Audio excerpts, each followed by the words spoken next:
Introduction.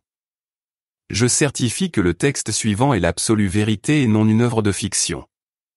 Il s'agit d'une partie de la transcription d'une interview que j'ai réalisée, en décembre 1999, avec un être non humain reptilien femelle, qui était déjà en contact depuis quelques mois avec un de mes amis, mentionné ci-dessous selon les initiales EF. Résumé. L'interviewé affirme qu'auparavant il se considérait comme un sceptique en ce qui concerne les ovnis et les extraterrestres, mais que l'entretien réalisé en Suède, pendant 3 heures, dans une maison à l'écart, l'a convaincu.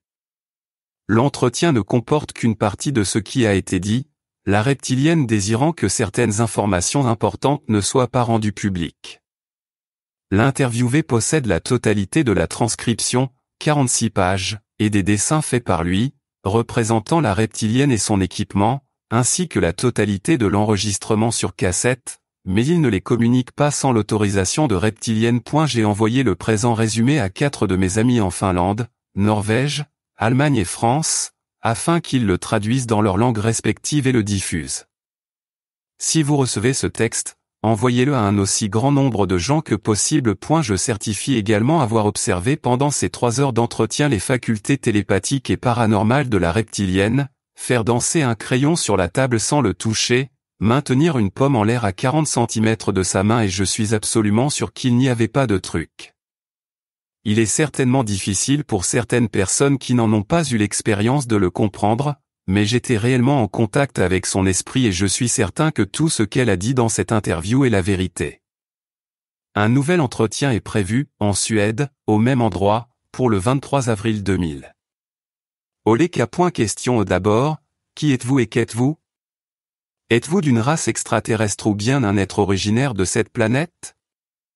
Réponse. Comme vous le voyez de vos propres yeux, je ne suis pas un être humain comme vous et je ne suis même pas vraiment un mammifère, en dépit du fait que mon apparence corporelle présente des traits qui appartiennent aux mammifères, et qui résultent d'une évolution. Je suis un être reptilien femelle. J'appartiens à une race reptilienne très ancienne, native de la Terre. Nous avons vécu sur cette planète depuis des millions d'années. Nous sommes mentionnés dans vos écrits religieux, comme la Bible chrétienne par exemple, et de nombreuses tribus anciennes connaissaient notre existence et nous adoraient comme des dieux, par exemple les Égyptiens et les Incas. Votre religion chrétienne a méconnu notre rôle dans la création, et décrit notre race comme un serpent maléfique. C'est faux. C'est une race extraterrestre qui a conçu votre espèce par génie génétique, et nous n'étions que des visiteurs plus ou moins passifs dans ce processus d'évolution accélérée. Vous devez savoir, comme certains de vos scientifiques l'ont deviné, que votre espèce a évolué à une vitesse qui serait normalement complètement impossible en l'espace de 2 à 3 millions d'années. Une évolution normale est un processus beaucoup plus lent, mais vous ne l'avez pas compris. La création de votre race a été faite artificiellement, par génie génétique, non pas par nous, mais par une race extraterrestre. Vous me demandez si je suis extraterrestre, je réponds non. Nous sommes nés terriens. Nous avions et nous avons toujours des colonies dans le système solaire, mais notre origine est cette planète-ci. C'est notre planète et non la vôtre, elle n'a jamais été la vôtre. Question, pouvez-vous me dire votre nom ? Réponse. C'est très difficile car votre langue humaine est incapable de le prononcer correctement, et une mauvaise prononciation de notre nom est pour nous une offense. Notre langage est très différent du vôtre, néanmoins je vais essayer de le dire en l'adoucissant par l'usage de certaines de vos lettres. Cela donne quelque chose comme skiaskaka, avec une très forte prononciation des sons sh et k. Nous n'avons pas de prénom comme vous, mais un nom unique qui est en plusieurs parties et qui est caractérisé par la manière de le dire. Il n'est pas donné aux enfants, qui ont un nom d'enfant spécial. Il est conféré au moment de l'adolescence au cours d'une cérémonie spéciale, au moment où est vécue une illumination, comme vous diriez, ou prise de conscience religieuse ou scientifique. J'apprécierais que vous n'essayiez pas de prononcer mon vrai nom avec votre langue humaine. Je vous prie de m'appeler Lacerta. C'est le nom que j'utilise généralement lorsque je suis parmi des humains et que je parle avec eux. Question. Quel âge avez-vous ? Réponse. Nous ne mesurons pas le temps comme vous, en années astronomiques correspondant aux révolutions de la Terre autour du Soleil, parce que vous vivons généralement sous la surface de la planète. Notre mesure du temps est basée sur le retour périodique de certains cycles du champ magnétique terrestre. Selon cette mesure, et exprimée avec vos chiffres, mon âge actuel est de laissez-moi calculer 57 653 cycles. J'ai atteint ma phase adulte et ma prise de conscience il y a 16 337 cycles, c'est une date très importante pour nous. Selon votre temps humain, j'aurai à peu près 28 ans. Question. Quelle est votre tâche? Avez-vous un travail comme nous? Réponse en utilisant vos mots, je dirais que je suis une étudiante curieuse du comportement social de votre espèce. C'est pour cela que je suis ici et que je vous parle, et c'est pourquoi j'ai révélé ma nature réelle à EF et que je vous le révèle maintenant.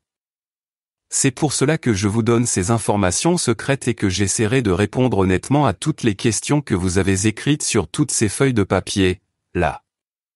Je verrai comment vous réagissez, et comment réagissent d'autres êtres de votre espèce.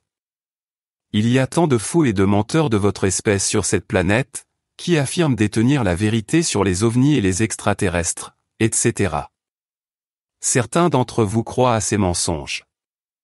Cela m'intéresse d'observer comment votre espèce va réagir si la vérité, que je vous dirai maintenant, est rendue publique. Je suis certaine que chacun d'entre vous va refuser de croire à ma parole. J'espère ne pas être dans l'erreur, car vous avez besoin de comprendre si vous voulez survivre dans les années qui viennent. J'ai lu votre témoignage complet, que vous avez donné à EF, sur tout cela, mais pouvez-vous me répondre brièvement maintenant?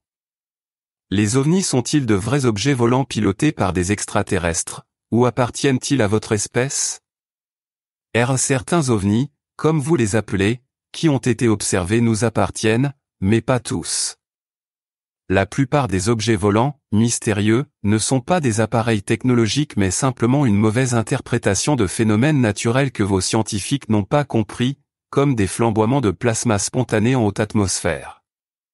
Néanmoins, certains ovnis sont de vrais appareils appartenant soit à votre propre espèce, surtout à vos militaires, soit à d'autres races extraterrestres, et enfin à nous, mais une minorité parmi les ovnis observés nous appartiennent car nous sommes très précautionneux dans nos mouvements dans l'atmosphère, et nous utilisons certains moyens pour cacher nos vaisseaux. Si vous lisez un rapport concernant l'observation d'un objet cylindrique en forme de cigare, d'un gris métallique brillant, d'une longueur allant de 20 à 260 mètres, il y en a de différents types, et produisant un bruit qui ressemble à un bourdonnement profond, s'il y a 5 lumières rouges sur la surface métallique de ce cigare, une en haut, une autre au milieu, 2 à l'extrémité, alors il y a de grandes chances qu'il s'agisse d'un de nos vaisseaux. Fin du premier épisode.